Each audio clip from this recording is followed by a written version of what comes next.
खुदा बाप और बेटे और रूह कुदुस के नाम से आमीन। अजीजो, आइए हम खुदावंद अपने खुदा का शुक्र करें जिसने आज का ये खूबसूरत दिन हमारी ज़िंदगी में बढ़ा दिया। तो आइए अजीजो, हम आज की पाक तलावतें सुनते हैं। पहली तलावत इशाया नबी का सहीफ़ा, उसका 55वां बाब 10वीं आयत से लेकर 11वीं आयत तक। और जिस तरह से कि आसमान से बारिश होती और बर्फ पड़ती है और फिर वहां वापस नहीं जाती, बल्कि जमीन को सैराब करती और उसकी शादाबी और रोइदगी का बायस होती है, ताकि बोने वाले को बीज और खाने वाले को खुराक दे, ऐसा ही मेरा कलमा होगा जो मेरे मुंह से निकलता है। वो मेरे पास बेकार वापस ना आएगा, बल्कि जो मैं चाहूं उसे पूरा करेगा, और जिस बात के लिए मैंने उसे भेजा उसमें कामयाब होगा। पाक कलाम का पढ़ा और सुना जाना हम सब के लिए बायस बरकत हो। खुदा का शुक्र हो।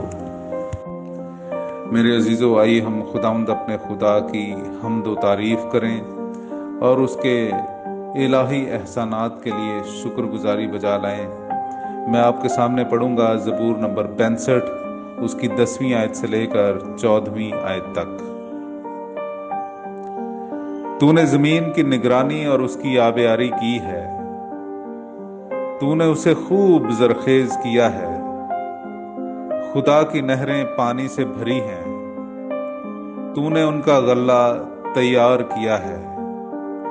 तूने यूं जमीन को तैयार कर लिया है, तूने उसकी रेघारियों को सैराब किया है, उसके ढेलों को बराबर किया है, उसे बोछाड़ों से नरम किया है, उसकी पैदावार में बरकत बख्शी है।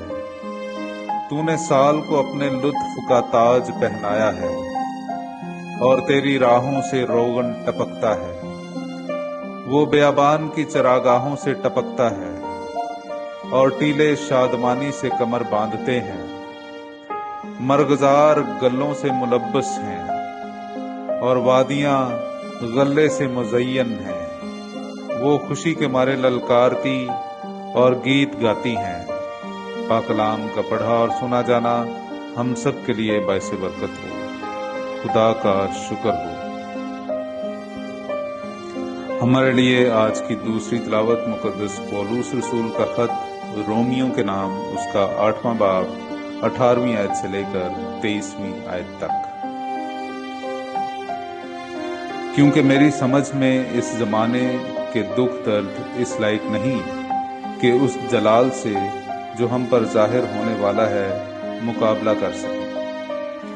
क्योंकि खलकत कमाल आरजू से खुदा के फर्जंदों के जाहिर होने की राह तकती है, इसलिए कि खलकत बतालत के ताबे है, अपनी खुशी से नहीं बल्कि उसके सबब से जिसने उसे ताबे किया, इस उम्मीद पर कि खलकत भी फना की गिरफ्त से छूटकर खुदा के फर्जंदों के जलाल की आज़ादी में शिरकत हासिल करेगी।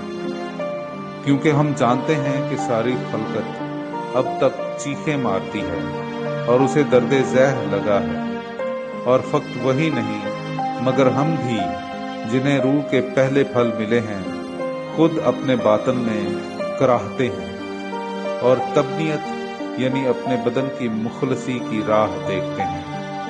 पाक कलाम का पढ़ा और सुना जाना हम सब के लिए बायस बरकत हो। खुदा का शुक्र हो। मेरे अजीजों, आइए हम आज का अंजीली इक्तबास सुनते हैं। मुकद्दस मत्ती की अंजील, उसका 13वां बाब पहली आयत से लेकर 23वीं आयत तक। उसी रोज यीशु घर से निकलकर झील के किनारे जा बैठा और उसके पास एक बड़ा हजूम जमा हो गया।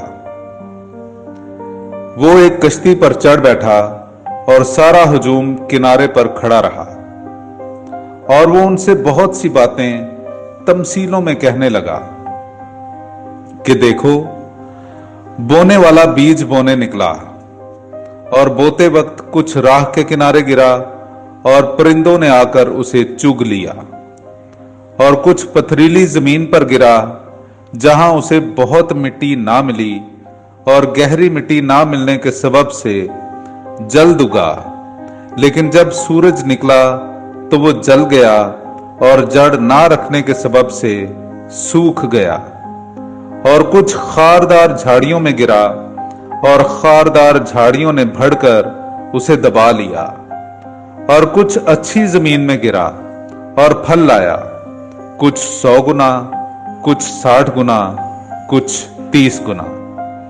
जिसके कान हो वो सुन ले। तब शागिर्दों ने पास आकर उससे कहा, तू उनसे तमसीलों में क्यों कलाम करता है?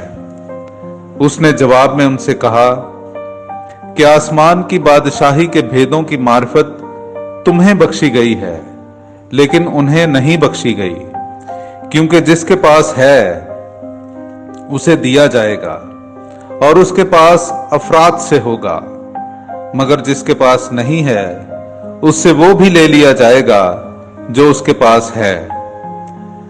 मैं उनसे इसलिए तमसीलों में बात करता हूं क्योंकि वो देखते हुए नहीं देखते और सुनते हुए नहीं सुनते और नहीं समझते, और उन्हीं में इशाया की नबूवत पूरी होती है कि तुम सुनते हुए सुनोगे पर हरगिज ना समझोगे, और देखते हुए देखोगे पर हरगिज ना पहचानोगे, क्योंकि इस कौम का दिल शहीन हो गया और वो कानों से ऊंचा सुनते हैं और अपनी आंखों को बंद कर रखा है, ऐसा ना हो कि आंखों से पहचाने या कानों से सुने और दिल से समझकर रुजू लाएं और मैं उन्हें शिफा बख्शूं।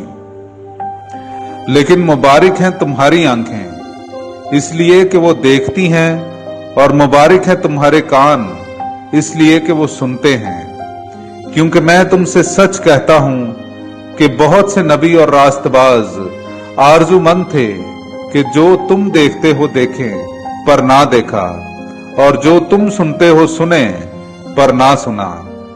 बस तुम बोने वाले की तमसील का बयान सुनो। जब कोई बादशाही का कलाम सुनता है और समझता नहीं, तो शरीर आता और जो कुछ उसके दिल में बोया गया था ले जाता है। ये वो है जो राह के किनारे बोया गया था।